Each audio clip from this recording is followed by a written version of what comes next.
என் கூடவே இரும் ஓ இயேசுவே, நீர் இல்லாமல் நான் வாழ முடியாது. எல்லாரும் சேர்ந்து சொல்லுவோமா? எல்லாரும் சேர்ந்து பாடுவோமா?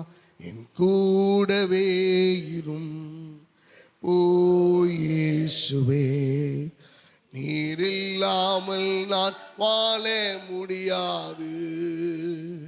என் கூடவே இரும் ஓ இயேசுவே, நீர் இல்லாமல் நான் வாழ முடியாது. என் பக்கத்திலே இரும் ஓ இயேசுவே, நீர் இல்லாமல் நான் வாழ முடியாது. என் கூடவே இரும் ஓ இயேசுவே, நீர் இல்லாமல் நான் வாழ முடியாது.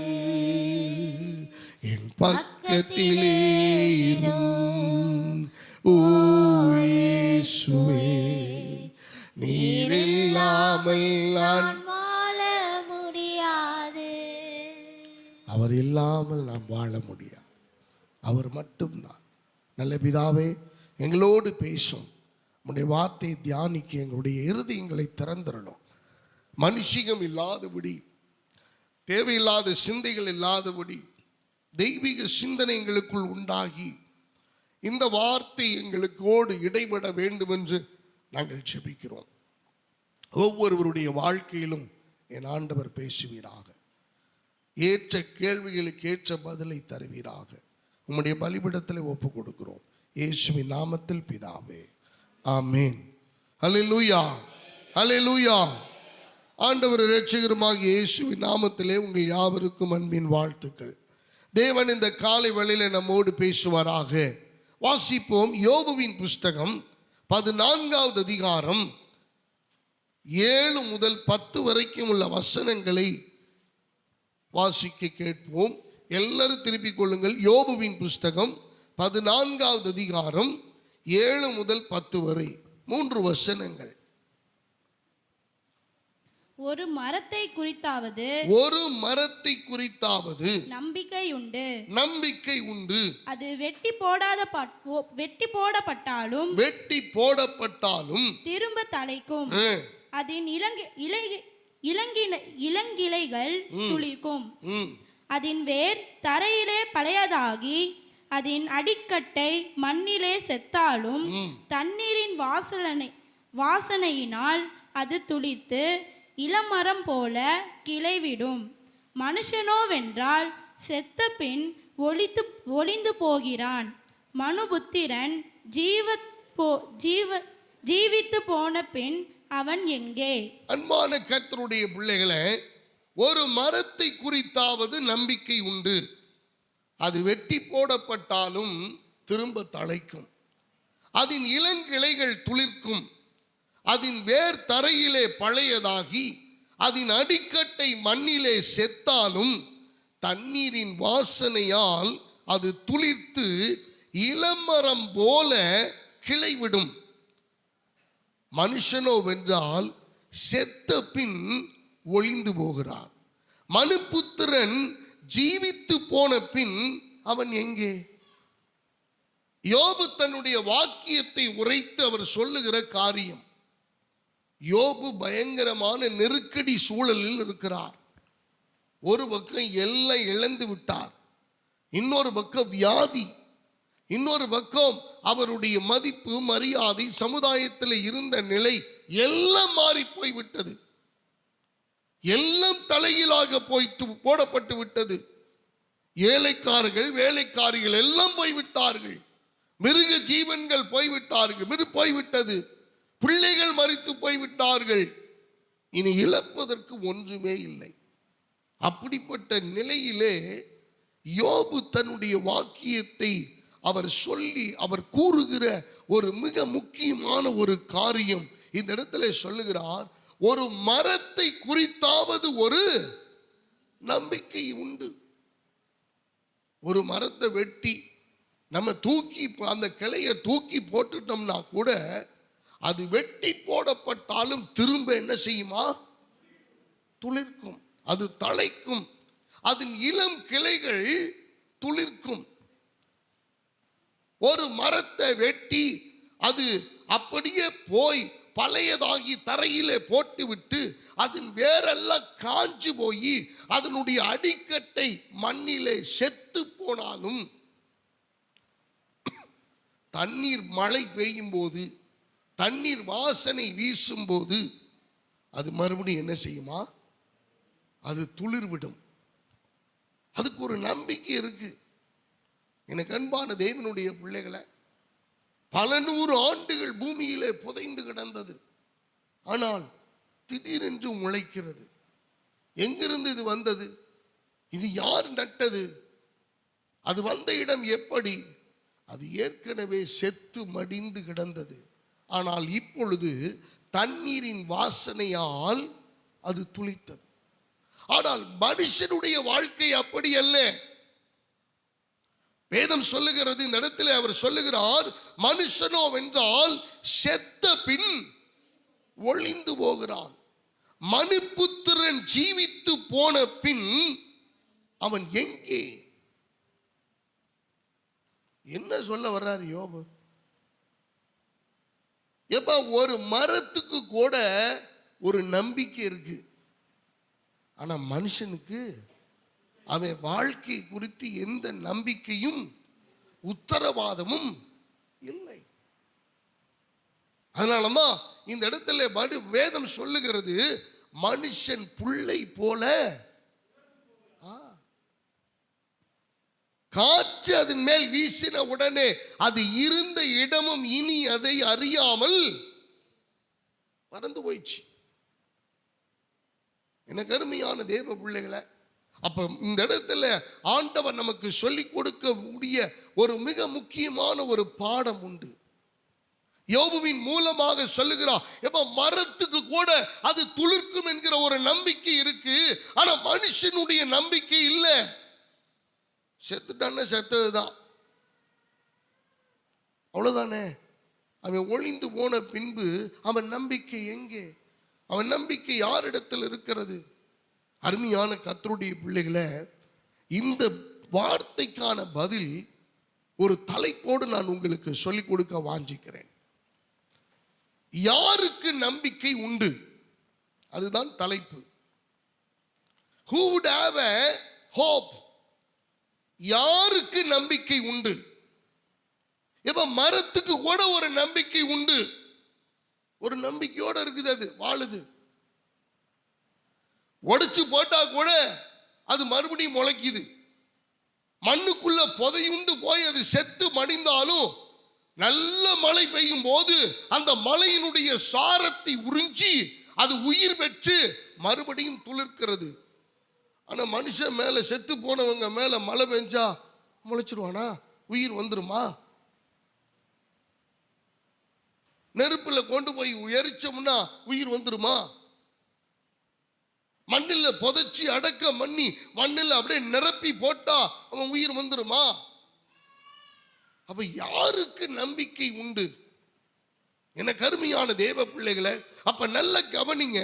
இந்த உலகத்திலே வாழ்ந்து கொண்டிருக்கிறதான பெரும்பான்மையான ஜனங்கள் நம்பிக்கையற்ற நிலையில் வாழ்ந்து கொண்டிருக்கிறார்கள். There is no hope at all. நம்பிக்கையே கிடையாது. எப்ப இதை செஞ்சிருவோம், இதை நல்ல நிலைமைக்கு வந்துருவோம் அப்படிங்கிற நம்பிக்கை யாருக்கு இருக்கு? இல்ல. நம்பிக்கையற்ற ஒரு நிலை, நம்பிக்கையே இல்லாததான் வாழ்ந்து கொண்டிருக்கிறார்கள் எல்லாரும். வந்த அதிர்ஷ்டம்ங்கிறான், போன துரதிர்ஷ்டம்ங்கிறான். அப்படிதானே? வந்த என் அதிர்ஷ்டம்ங்க, என்னுடைய அதிர்ஷ்டம், எனக்கு இது கிடைச்சிருச்சு. நம்மை விட்டு போய்விட்டா அது துரதிர்ஷ்டம். என்ன நடந்துச்சோ தெரியல, அது என் கைக்கு வரல. அப்ப மனிதனுடைய வாழ்க்கை ஒரு நம்பிக்கை இல்லாத ஒரு வாழ்க்கையாகவே இருக்கிறது. அப்ப ஆண்டவர் யாருக்கு நம்பிக்கை உண்டு என்று ஒரு சில பதிவுகளை நமக்கு சொல்லிக் கொடுக்க விரும்புகிறார். பெரும்பான்மையான மக்கள் நம்பிக்கையற்றவர்களாகவே வாழ்ந்து கொண்டிருக்கிறார்கள். நம்முடைய முற்பிதாக்கள் எல்லாரும் சிலைகள் மேல, ஒரு சில கூட்ட மனிதர்கள் மேல நம்பிக்கை வைத்தார்கள். எனக்கு அருமையான தேவ பிள்ளைகளை, இப்படி ஏதோ ஒரு நம்பிக்கையில வாழ்ந்து கொண்டிருந்தார்கள். யாரோ ஒருவர் சொன்னார்கள் இதுதான் தெய்வம்னு, அதை வணங்கி கொண்டிருந்தார்கள். ஆகாயத்திலே இருக்கிற வானத்தில் இருக்கிற நட்சத்திரங்கள் தான் தெய்வம் என்றார்கள், வணங்கி கொண்டிருந்தார்கள். பூமிதான் உங்களுக்கு கடவுள் என்று சொன்னார்கள், அதிலே நம்பிக்கையாயிருந்தார்கள். இந்த அண்டத்தராசர் அவருடைய படைப்பு எல்லாம் தெய்வம் என்று சொன்னார்கள், அதிலே எல்லாரும் நம்பிக்கையாக இருந்தார்கள். இப்படி மனிதர்கள், நம்முடைய முற்பிதாக்கள் தங்களுடைய நம்பிக்கை அற்ற ஒரு வாழ்க்கை, காலத்துக்கு காலம், சூழ்நிலைக்கு சூழ்நிலை அவர்கள் நம்பிக்கை மாறிக்கொண்டே இருந்தது. தங்களுடைய விருப்பத்துக்கு ஏற்றார் போல, தங்களுடைய சூழ்நிலைகளுக்கு ஏற்றார் போல, அல்லது தங்களுடைய சாதகத்துக்கு அல்லது தங்களுக்கு எதெல்லாம் சாதகமாக இருக்கிறதோ அதுக்கு மாத்திரம் நம்பிக்கையை கொடுத்து கொண்டிருந்தார்கள். அப்படித்தானே வாழ்ந்து கொண்டிருந்தார்கள். நமக்கு இயேசுதான் தெய்வம்னு யாரு சொன்னது? யாரோ ஒருவர் சொன்னாங்க, அதை நம்பினோம், வேதத்தை படித்தோம், கண்கள் தெளிவானது, நம்ம இன்னைக்கு ஆண்டவரை பின்பற்றி கொண்டிருக்கிறோம். அப்படித்தானே? நம்முடைய சந்ததிக்கு நாம் அதை சொல்லணும். நம்முடைய சந்ததிக்கு நாம் அதை சொல்ல தவறுவோமானால் நம்முடைய சந்ததி தடுமாற்றம் அடைந்து வேறு ஒன்றை செய்வதற்கு போவதற்கு வாய்ப்புகள் இருக்கிறது. எந்த நேரமும் எந்த நிலையிலும் தடுமாறலாம். எந்த உத்தரவாதமும் இல்லை, எந்த நம்பிக்கையும் இல்லை. அப்படிப்பட்ட சூழ்நிலையிலே வேதம் நமக்கு யாருக்கு நம்பிக்கை கொடுக்கிறது அல்லது யாருக்கு நம்பிக்கை உண்டு என்று சொல்லுகிறது?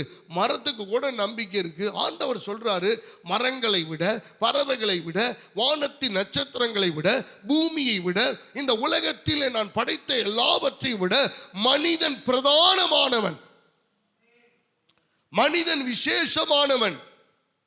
அப்படிப்பட்ட விசேஷமானவன் யார் மேல் நம்பிக்கை வச்சிருக்கிறான்? இப்ப யாருக்கு நம்பிக்கை உண்டு? அன்பான கர்த்தருடைய பிள்ளைகளை, அப்ப நம்முடைய உத்தரவாதம் இந்த இடத்துல நம்முடைய நம்பிக்கைக்கு இருக்கிறதா என்பதை நம்ம வேதத்தின் அடிப்படையிலே நம்ம ஆராய்ந்து பார்க்க போகிறோம். எல்லாருக்கும் அப்படிப்பட்ட நம்பிக்கை இல்லை. ஆனா ஒரு குறிப்பிட்ட நபர்களுக்கு, குறிப்பிட்ட சிலருக்கு, குறிப்பிட்ட கூட்டத்தாருக்கு நம்பிக்கை உண்டு என்று ஆண்டவர் திடமாய் சொல்லுகிறார். எப்ப நீ பயப்படாத, உனக்கு நம்பிக்கை உண்டு. எனக்கு அன்பான தேவ பிள்ளைகளை, அப்ப ஆண்டவர் யாரை பார்த்து அதை சொல்றாரு? யாருக்கு அப்படிப்பட்ட உத்தரவாதத்தை கொடுக்கிறார்? இந்த கேள்விகளுக்கெல்லாம் பதில்தான் இந்த செய்தியினுடைய சாராம்சம். நம்பர் 1, முதலாவது காரியம், யோபுவின் புஸ்தகம் 5வது அதிகாரம் 16வது வசனத்தை நாம் வாசிக்க கேட்போம். யோபுவின் புஸ்தகம் 5வது அதிகாரம் 16வது வசனம்.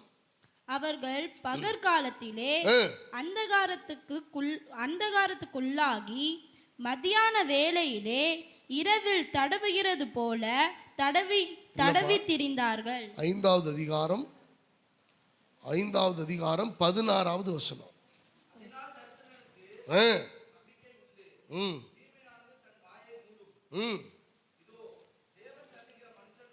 போதும். எனக்கு அருமையான கர்த்தருடைய பிள்ளைகளே, வேதம் சொல்லுகிறது, யோபுவின் புஸ்தகம் 5வது அதிகாரம் 16வது வசனத்திலே, அதனால் தரித்திரனுக்கு நம்பிக்கை உண்டு. ஆண்டவர் இங்கு வேற விதமா சொல்றார். தரித்திரனுக்கு ஒரு நம்பிக்கை ஆண்டவர் கொடுக்கிறார். இன்பில்ட்டாவே அவனுக்குள்ள ஒரு நம்பிக்கை இருக்கு. எனக்கு அன்பான கர்த்தருடைய பிள்ளைகளை, நல்லா எல்லாரும் கவனிங்க.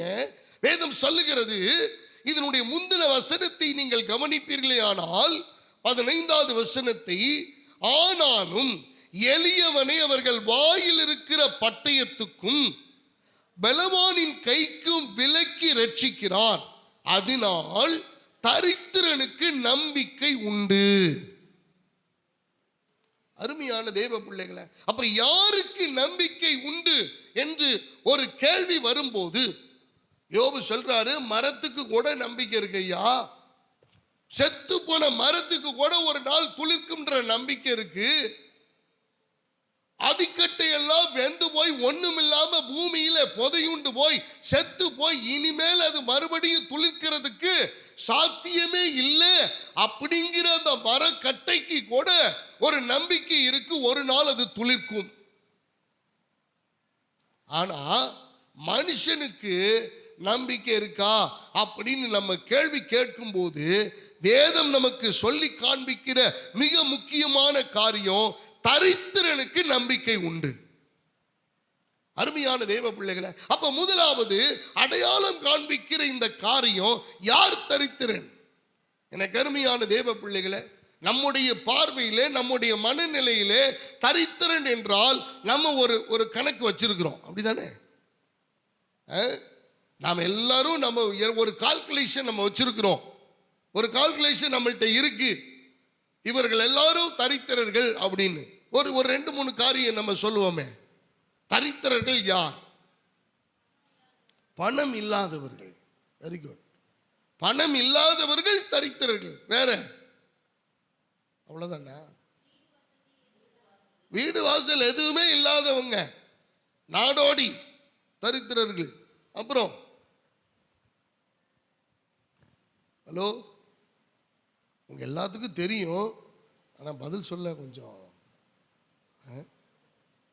வஸ்திரம் இல்லாதவர்கள் தரித்திரர்கள், ஆகாரம் இல்லாதவர்கள் இருக்கிறவர்கள் தரித்திரர்கள். அவர்கள் நினைத்த எந்த ஒரு காரியத்தையும் செய்ய முடியாமல் யார் இருக்கிறார்களோ அவர்கள் தரித்திரர்கள். அவ்வளவுதான். அவங்க விருப்பப்படுவாங்க, வாஞ்சிப்பாங்க, செய்ய முடியாது. எத்தனையோ பேர் தன்னுடைய பிள்ளைகளுக்கு செருப்பு கூட வாங்கி கொடுக்க முடியாம இருக்கிறாங்க. பண்டிகை தினங்களிலே வஸ்திரங்கள் கூட வாங்கி முடியாதபடிக்கு இருக்கிறவர்கள் இருக்கிறார்கள், தரித்திரர்கள். அப்ப தரித்திரனுக்கு ஒரு நம்பிக்கை உண்டு என்று யோபு ஒரு அண்டர்லைன் பண்ணி சொல்றார். இந்த இடத்துல ஒரு அழுத்தம் கொடுத்து சொல்லுகிறார், தரித்திரனுக்கு நம்பிக்கை உண்டையா. ஏன் தரித்திரனுக்கு நம்பிக்கை உண்டு என்று நாம் இதை ஆராய்ந்து பார்த்தோமானால், எனக்கு அருமையான தேவ பிள்ளைகளே, மனிதர்கள் எல்லாரும் பணக்காரன் பணத்தின் மேல் நம்பிக்கை வைக்கிறான், ஒரு தொழில் தெரிஞ்சவன் தொழிலின் மேல் நம்பிக்கை வைக்கிறான், அப்படிதானே? ஒரு பிசினஸ் பண்ணுகிறவர்கள் அந்த பிசினஸின் மேல் நம்பிக்கை வைக்கிறார்கள். தனக்கு திறமை இருக்குமானால் அந்த திறமையின் மேல் நம்பிக்கை வைக்கிறார்கள்.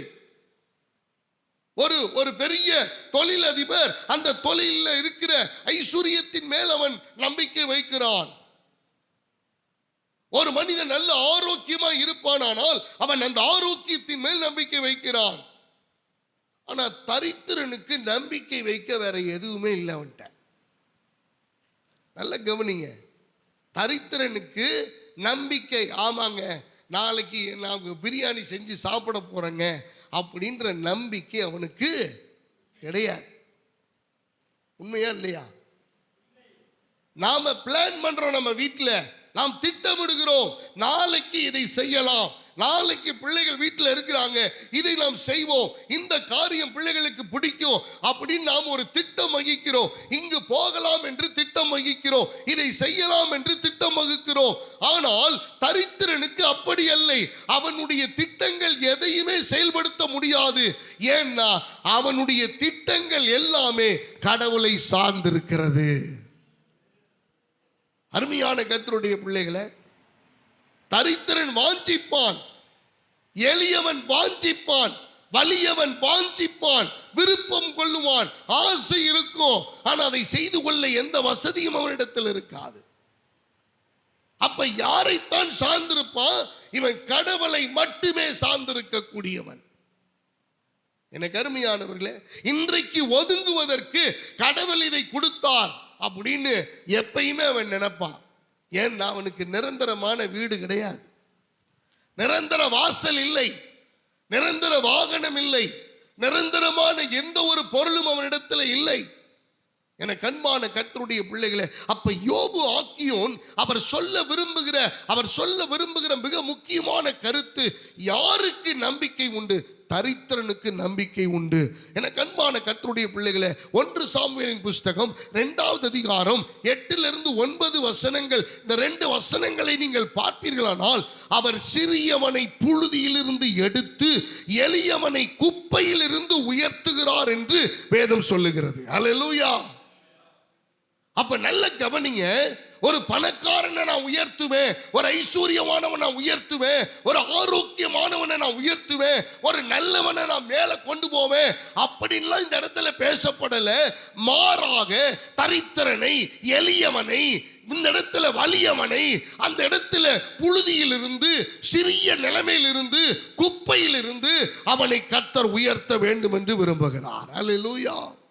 எனக்கு அருமையான கர்த்தருடைய பிள்ளைகளை, நீங்களும் நானும் நம்ம ஆண்டவருக்கு முன்பாக நிற்கிற போது ஒரு நம்பிக்கை உண்டாக வேண்டும். நாம் ஐஸ்வர்யவானா இருக்கிறத கர்த்தர் விரும்புறதில்லை.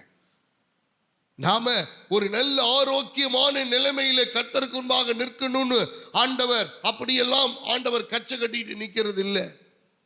ஆண்டவர் விரும்புகிற ஒரு காரியம், நீ தரித்திரனாய், நீ எளியவனாய், நீ வலியவனாய், நீ சிறியவனாய், நீ பயத்தோடு நடுக்கத்தோடு நீ கர்த்தருக்கு முன்பாக நிற்பாயானால் என் தேவனாகிய கர்த்தர் உன்னை ஆசீர்வதிப்பார். அல்லேலூயா. அவர் உயர்த்துவார், அவர் உயர்த்திடுவார். அன்பான கர்த்தருடைய பிள்ளைகளை, அப்ப நல்ல கவனிங்க. ஆண்டவர் இந்த இடத்துல சங்கீதம் 9:18 சொல்லப்பட்டிருக்கிறது, எளியவன் என்றைக்கும் மறக்கப்படுவதில்லை. அப்ப தரித்திரனுக்கு ஒரு நம்பிக்கை ஆண்டவர் கொடுக்கிறார். நம்ம பல நேரங்களில் செய்கிற ஒரு மிகப்பெரிய தவறு என்ன தெரியுமா?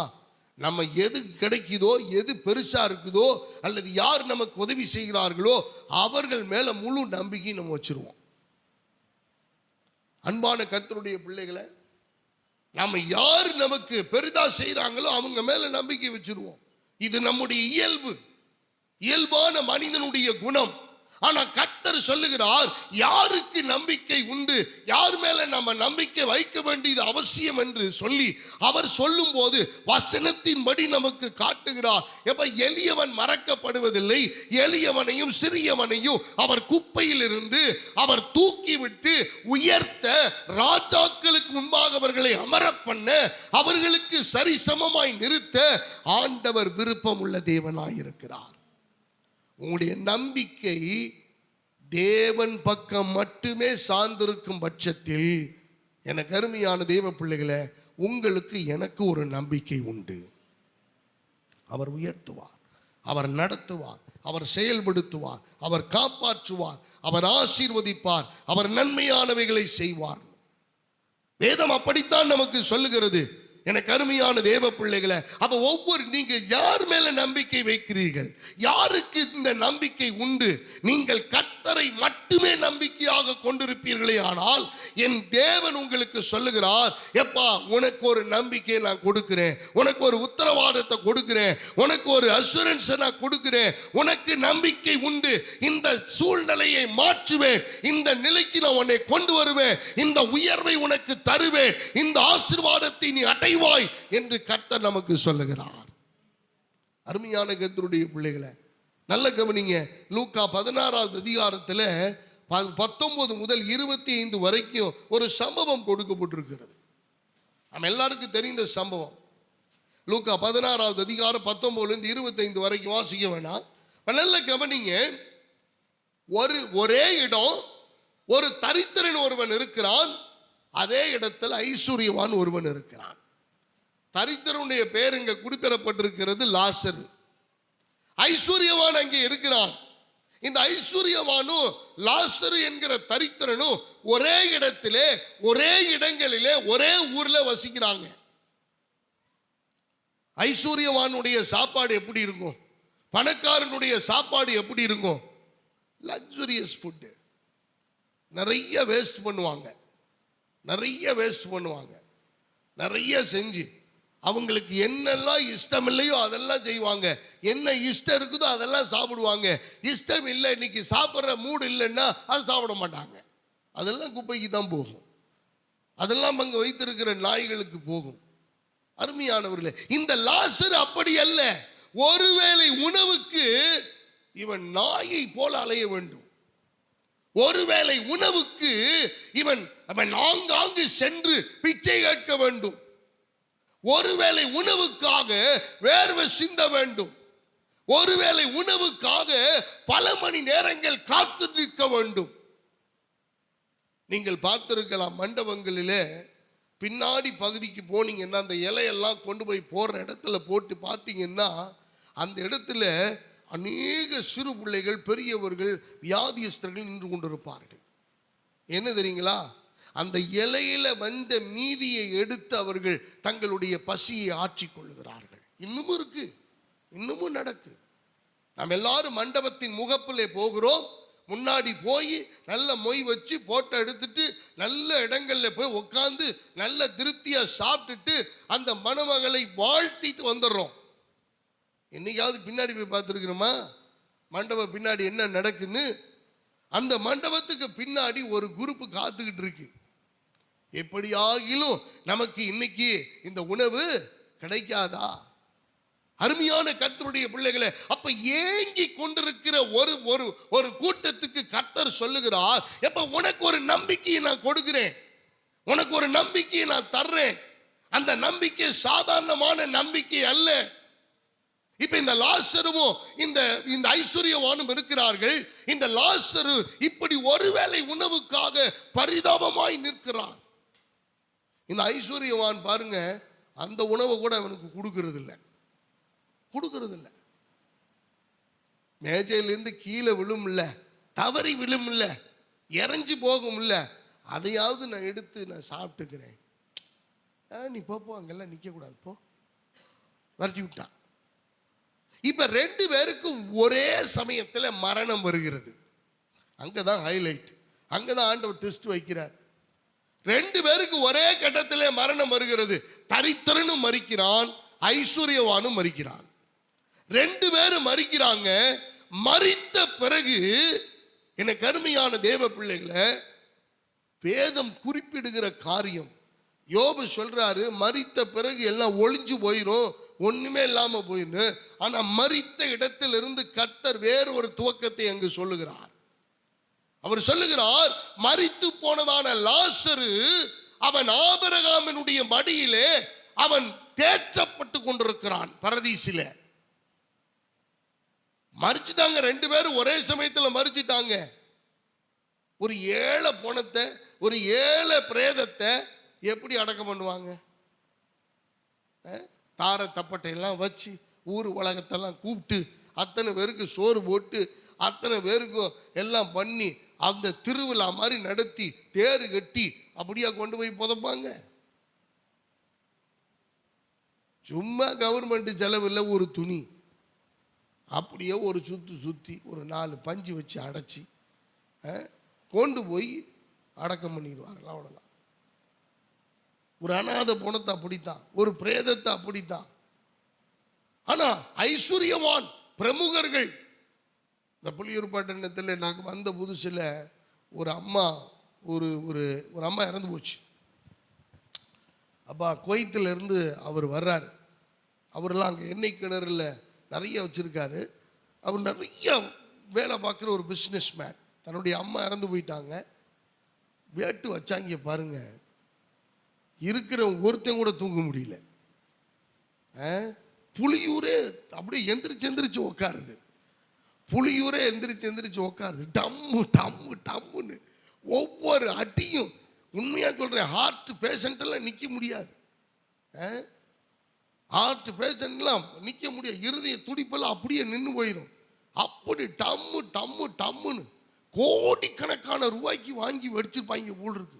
ரோட்டில் குழி விழுந்துருச்சு.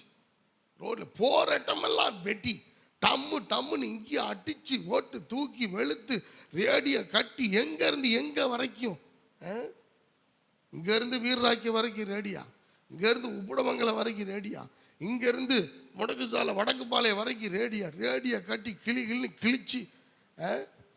எப்போ ஒரு அம்மா செத்ததுக்கு அது முடிஞ்சு போச்சு. இனி நம்ம ஒரு பாட்டை கேட்க போகிறது கிடையாது, ஒரு வெடி சத்தத்தையும் கேட்க போகிறது கிடையாது. ஆடிச்சு நொறுக்குனா. அப்போ ஒரு ஐஸ்வர்யவானுடைய மரணத்தை எல்லாரும் கொண்டாடுறாங்க. ஆனா இங்க நடக்கிறது தலையில நடக்குது.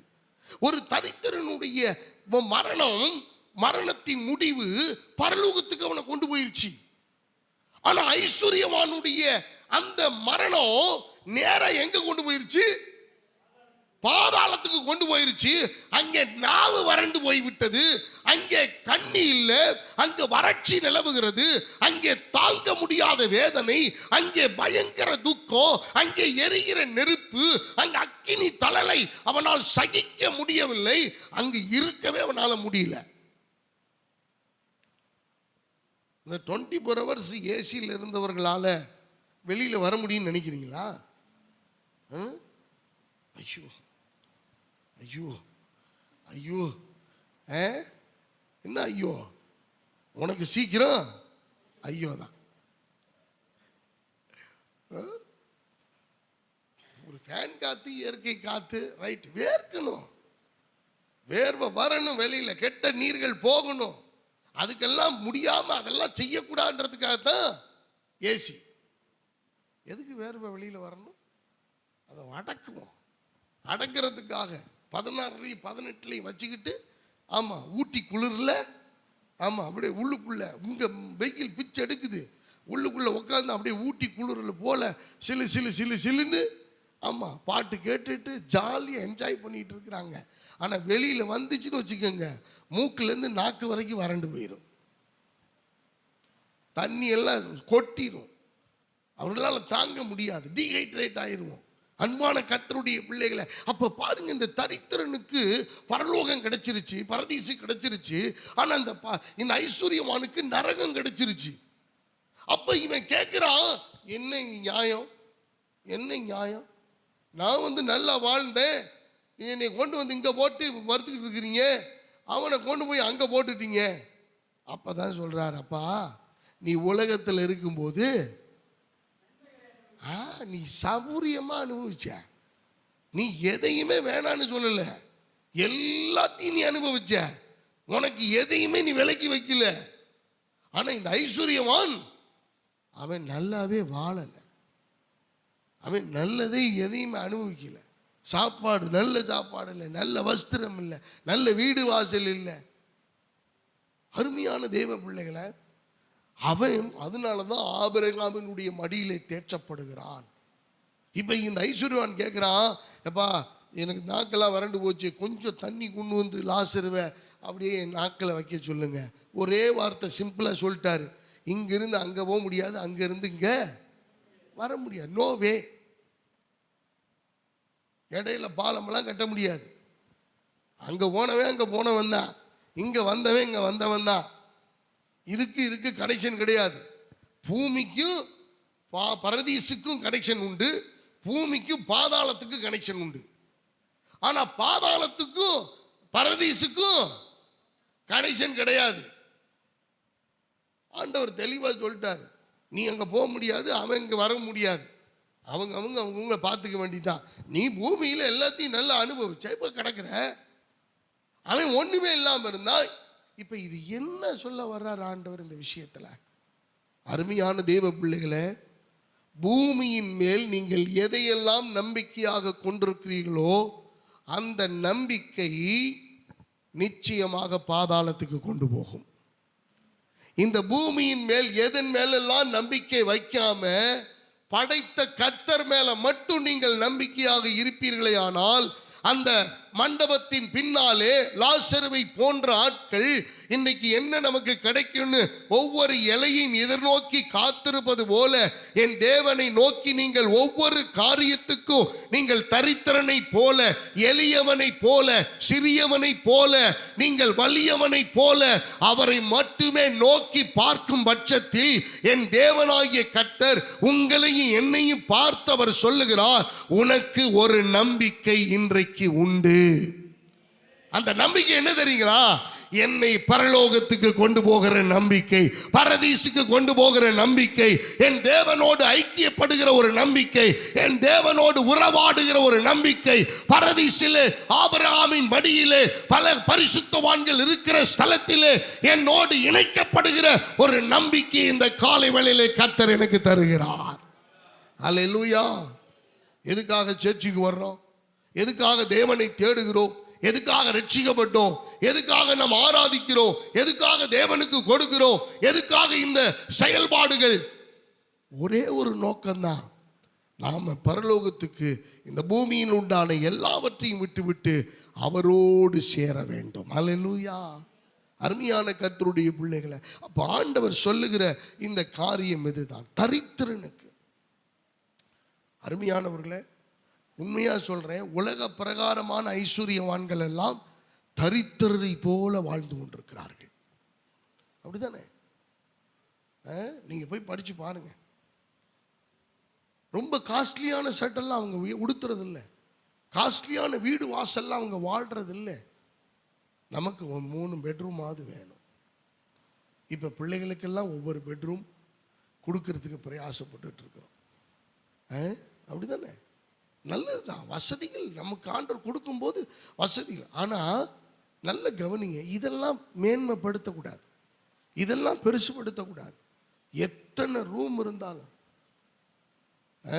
இந்த உலகத்தினுடைய நடிகர் ஒருவர் சொன்ன வார்த்தை எனக்கு நினைவுக்கு வருகிறது. அது சொன்னாரா, எப்பா இந்த 30 ரூமு வச்சு பங்களாலாம் வாங்காத. நீ முடியாமல் படுத்திருக்கும் போது எங்கேருந்து கூப்பிட்றேன்னே யாருக்கும் தெரியாது. ஆனால் நம்ம வீட்டில் பாருங்க, அப்படின்னா 10 பேர் வந்து நிற்பாங்க. என்ன உயிர் இருக்கா அப்படின்னு பார்க்கறதுக்காவது. எனக்கு அன்பான தெய்வ பிள்ளைகளை, இந்த விஷயத்தை நம்ம புரிந்து கொள்ள வேண்டும். யோபு அதைத்தான் அவர் சொல்லுகிறார். யாருக்கு நம்பிக்கை உண்டு? மரத்தின் மேல் ஒரு நம்பிக்கை இருக்கிறது. ஆனால் நமக்கு இருக்கிற நம்பிக்கை அதை போல அல்ல, ஒரு வித்தியாசமான நம்பிக்கை. இந்த உலகத்தில் உண்டான எதன் மேலும் நீங்கள் நம்பிக்கை வைக்காமல் கர்த்தரை மட்டுமே நீங்கள் நம்பிக்கையாக கொண்டிருப்பீர்களே ஆனால் அந்த நம்பிக்கை உங்களுக்கு எங்க கொண்டு போய் நிறுத்தும் தெரியுமா? பரதீசிலே ஆபிரகாமினுடைய மடியிலே கொண்டு போய் நிறுத்தும். ஆனால் இந்த உலகத்தின் மேலே, வேலையின் மேலே, படிப்பின் மேலே, உங்களுக்கு உண்டான காரியத்தின் மேலே, நீங்கள் நேசிக்கிறதின் மேலே, வாகனத்தின் மேலே, இந்த உலகத்தினுடைய பொருட்களின் மேலே, படைப்பின் மேலே நீங்கள் நம்பிக்கை வைப்பீர்களே ஆனால் அது எங்கே உங்களை வழி நடத்தும்? பாதாளத்துக்கு நேராக நடத்தும். இது பைபிள் அப்படியே சொல்லுது. நமக்கு இதை விட தெளிவாக சொல்லிக் கொடுக்கறதுக்கு வேற ஒன்றும் இல்லை. அருமையான கர்த்தருடைய பிள்ளைகளை, அப்ப யாருக்கு நம்பிக்கை உண்டு? தரித்திரனுக்கு. அதனால தான் நீங்கள் நான் ஜெபிக்க வரும்போது கூட நாம் ஒரு எளியவனை போல, சிறியவனை போல, நாம் அந்த இடத்துல நம்முடைய திறமையும் ஞானத்தையும் அனுபவத்தையும் நம்முடைய எல்லா காரியங்களை காட்டுவதற்கு இங்க வரல. எனக்கு அருமையான தேவ பிள்ளைகளை, இந்த இடத்துல தாழ்மையோடு, மனத்தாழ்மையோடு ஆண்டவர் சிலுவையின் மரண பரியந்தம் தன்னை நம்மை தாழ்த்தி ஒரு தருத்தனை போல. 2 பேர் ஜெபம் பண்ண போனாங்க ஆலயத்துக்கு. ஒருத்தர் எப்படி ஜெபம் பண்ணானா சொல்லுங்களேன்? ஆண்டவரே, என்மேல் கிருபையாயிரும், என்மேல் தயவாயிரும், என் பாவங்களை எல்லாம் மன்னியும் அப்படின்னு மாறல. என்ன செஞ்சுக்கிட்டா? அடித்து கொண்டான். ஆனா இன்னொருத்தன் ஜெபம் பண்ணான். என்ன ஜெபம் பண்ணானா?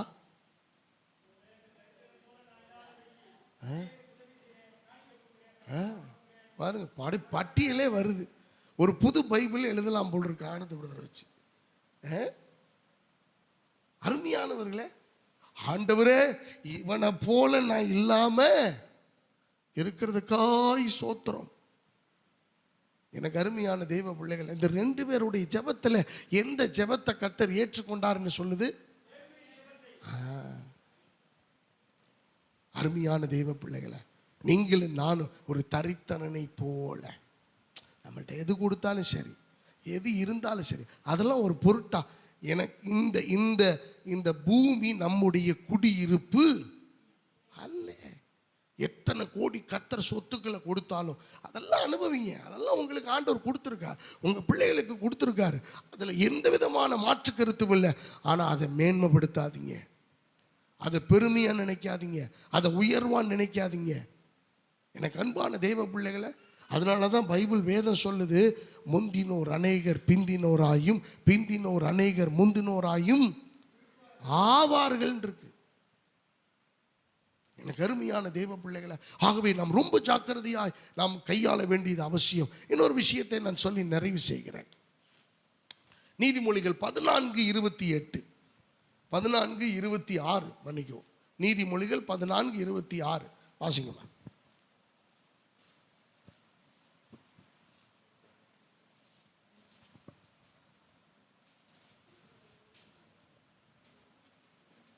கர்த்தருக்கு பயப்படுகிறவனுக்கு திட நம்பிக்கை உண்டு. எனக்கு அன்பான தேவ பிள்ளைகளை, அவன் பிள்ளைகளுக்கும் அடைக்கலம் கிடைக்கும். நல்ல கவனிங்க. இரண்டாவது ஒரு நம்பிக்கை, யாருக்கு நம்பிக்கை உண்டு? அவர் சொல்றார், முதல்ல தரித்திரனுக்கு நம்பிக்கை உண்டு. அப்ப யார் தரித்திரன் அப்படின்றத நான் உங்களுக்கு விளக்கி சொல்லிட்டேன். அப்ப எது நம்பிக்கை? அப்பா எனக்கு வீடு இருக்கு, நான் இன்னைக்கு வந்து நைட் படுத்து நல்லா தூங்கிக்குவேன், அது நம்பிக்கை இல்லை. எனக்கு வாகனம் இருக்கு, இந்த இடத்துல இருந்து நாங்க போய் டிராவல் ஆயிருவேன், அது நம்பிக்கை அல்ல. இந்த தொழில் இருக்கு, நான் இதை பொழைச்சிக்குவேன், அப்ப அது நம்பிக்கை அல்ல. இன்னைக்கு உசுறு போச்சுன்னா எங்க போக போறான்? ஹலோ,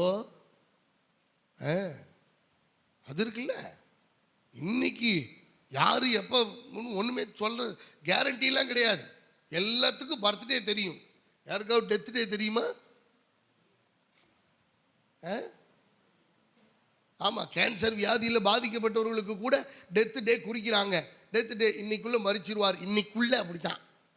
ஒரு நாள் இது பண்ணிட்டான்னா கூட நீ அதிர்ஷ்டக்காரையா, பரவாயில்ல, 12 மணி நேரம் எக்ஸ்ட்ரா இருந்திருக்கிற உயிரோட. அருமையானவர்களே, சில பேர் சொல்ற டேட்டுக்கு முன்னாடியே முடிஞ்சிடும். சொல்றதுக்கு முன்னாடி என்ன டாக்டர் இன்னொரு 15 நாள் நேரம் முன்னாடியே முடிச்சிருச்சு. இந்த மூச்சு காத்து இழுக்கிறது நின்று போறதும் நம்ம கையில் ஒன்றும் இல்லை. வீட்டை விட்டு வெளியில போறவங்க வீடு மறுபடியும் திரும்புவார்கள் என்கிற எந்த நம்பிக்கையும் இல்லை. ஆனா தரித்திரனுக்கு நம்பிக்கை உண்டு. என்ன நம்பிக்கை?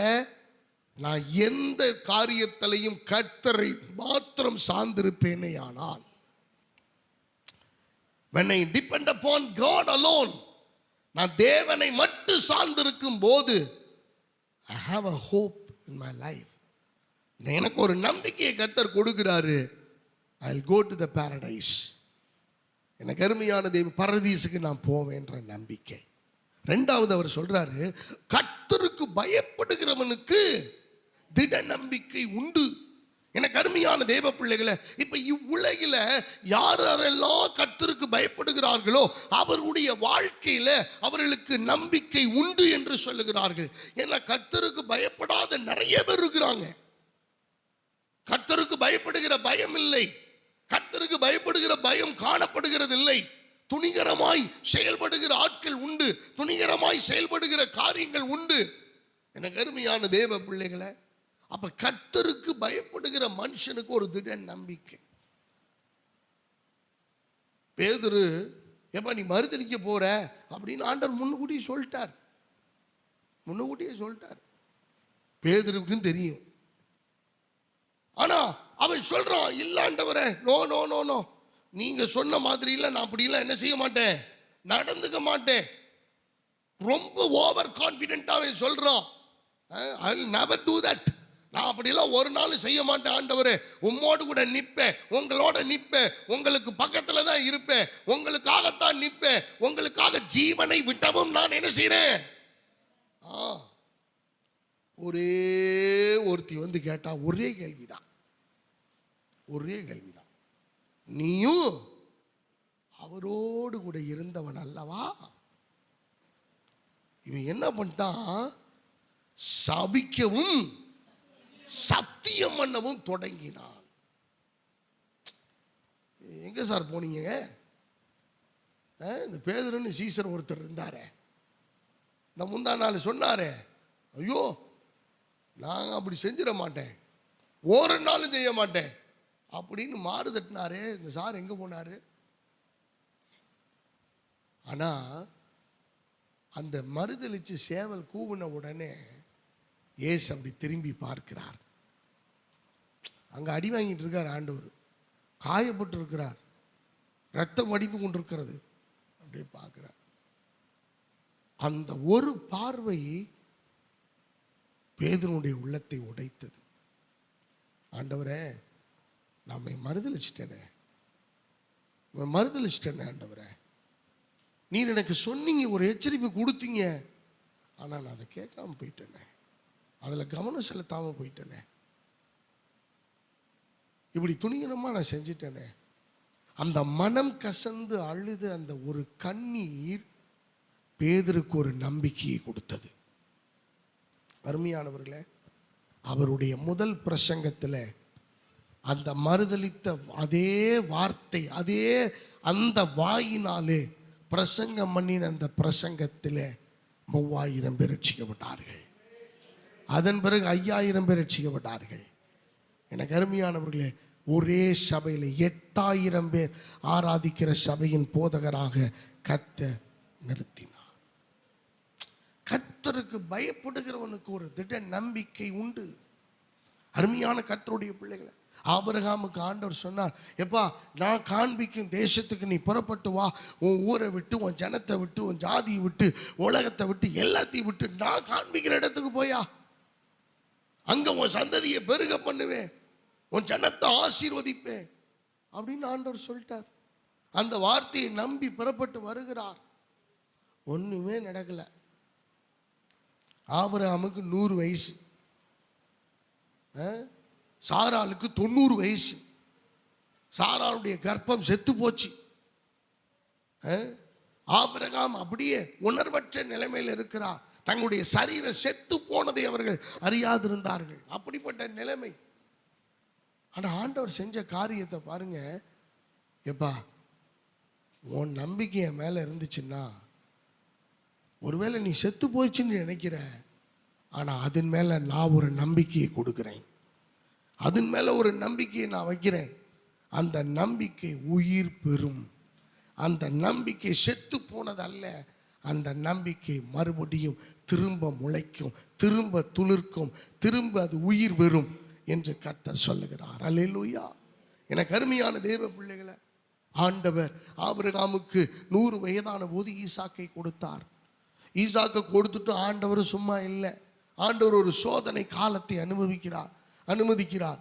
ஏப்பா உன் மகனை கொண்டா, நான் நீ கேட்ட கொடுத்தேன், இப்போ உன் மகன் எனக்கு வேணும், பலிபீடத்தில் நான் காண்பிக்கும் மலையில் கொண்டு போய் நீ அங்கே பலியிடு. அப்படிங்களா ஆண்டவரே? சரிங்க ஆண்டவரே.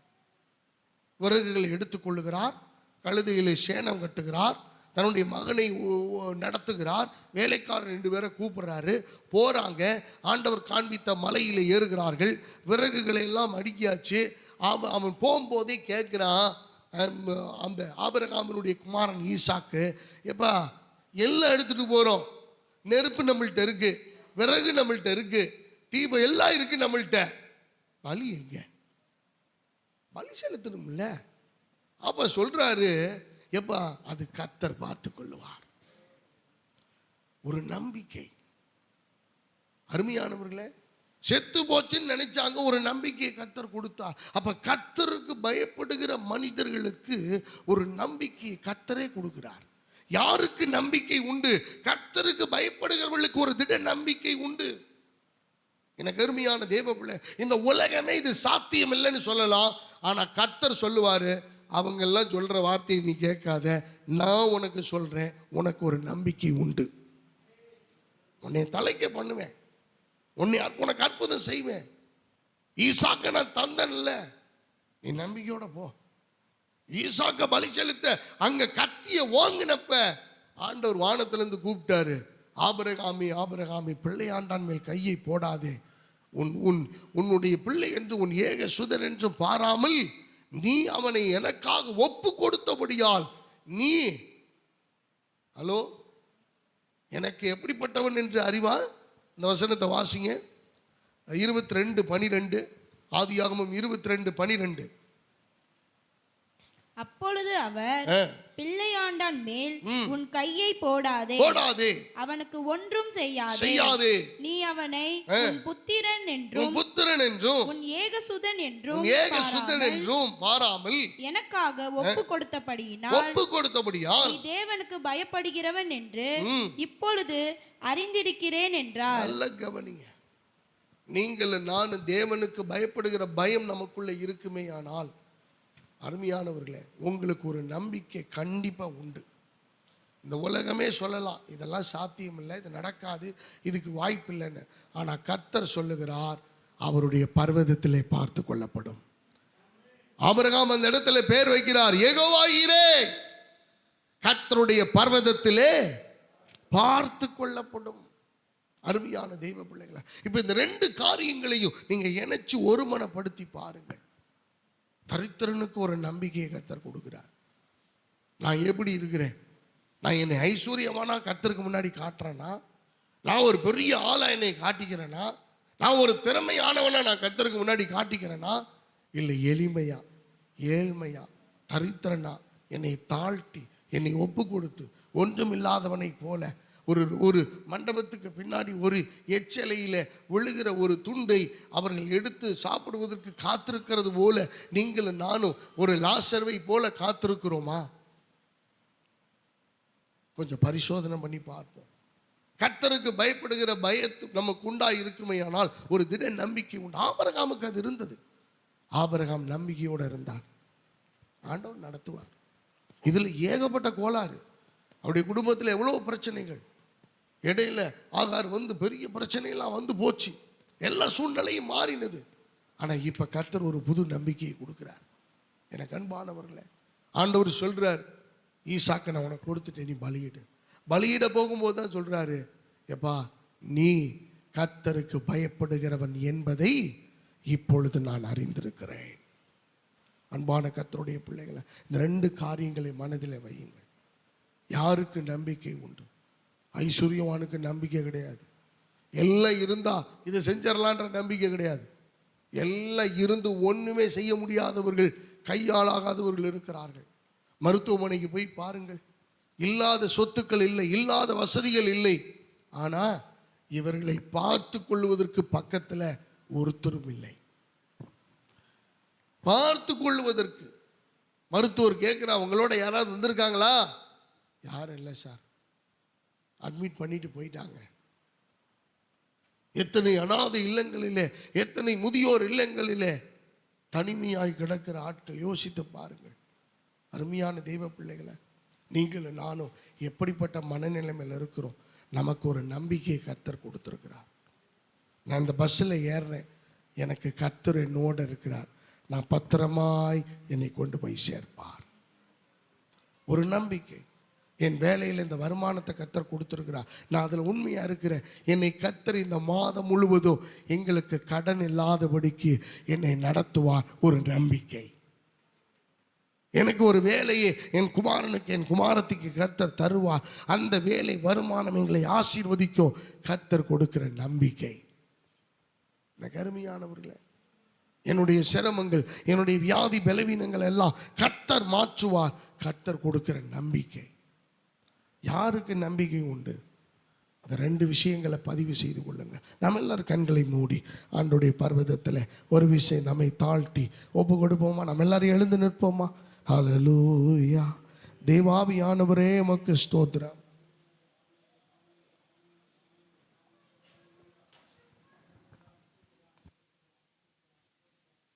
ஹல்லேலூயா. Glory to God. கர்த்தர் எத்தனை நல்லவர்.